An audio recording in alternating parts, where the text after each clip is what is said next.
Voilà, donc on continue avec l'onglet administratif. Alors cet onglet-là, c'est vraiment un onglet de type base de données, en fait. C'est-à-dire qu'on va enrichir la base de paye avec des informations complémentaires.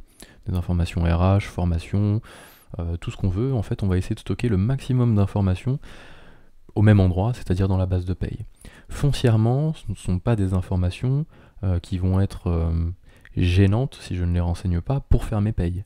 Mais tant qu'à faire, hein, encore une fois, autant stocker de l'information au même endroit, et tout ce qui concerne la partie paye RH, de tout mettre dans la base de paye. Donc voilà, personne à prévenir en cas d'accident, donc là je mets la personne, je mets le téléphone, etc.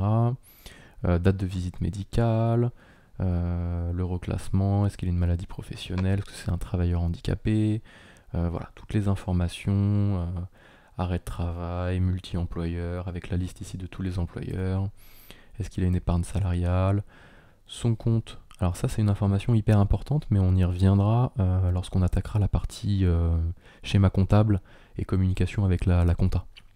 Puisque c'est ici en fait lorsqu'on auxiliarise les salariés avec un 421 quelque chose, ça c'est très comptable ce que je dis, mais le compte des salariés, ici c'est ici qu'on va renseigner le compte auxiliaire. C'est-à-dire le code tiers dans lequel il faut que ce soit généré dans ma comptabilité si mes paiements sont auxiliarisés.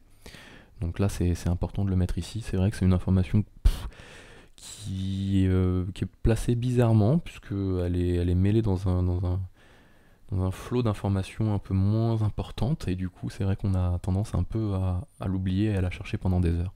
Donc voilà, je le réexpliquerai tout à l'heure.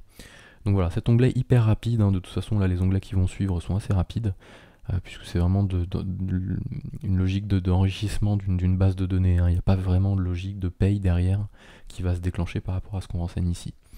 Voilà, donc renseignez le maximum de choses, c'est tout ce que je peux vous dire.